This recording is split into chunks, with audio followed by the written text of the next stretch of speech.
our Red Fed federal employee channel.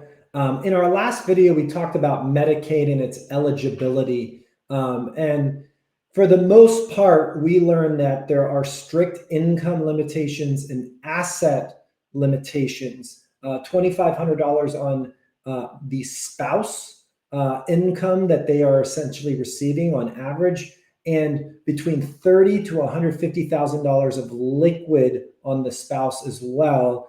So that leaves us liquid assets. That leaves us very little in terms of assets and income that can be left to your spouse. So how can you leave more assets and still be eligible for Medicare? Well, here's a slide that we have on that. So to safeguard assets and try to maintain eligibility for Medicaid, you would have to open up what's called a Medicaid Asset Protection Trust, but there is a timeline for that. So in order to be eligible for home care Medicaid, a trust must be created 2.5 years prior to the home care event happening. Okay. You also want to fund that trust prior to that time frame. Now, in order for nursing home care, that time frame is extended even longer. That is a 5-year period that the trust must be established.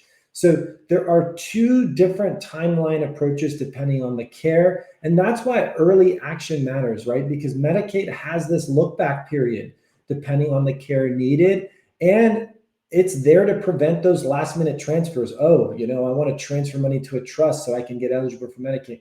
It doesn't work like that. And oftentimes you can be hit with penalties or delays in eligibility if there are, some kind of hairier or let's call it sketchy transfers. That's going to hold up any sort of eligibility and could also receive a penalty if found that you did so and applied for Medicaid. So again, if this is something that you're looking into doing, we have the ability to go ahead and talk about this through a one-on-one session. We've got a QR code below.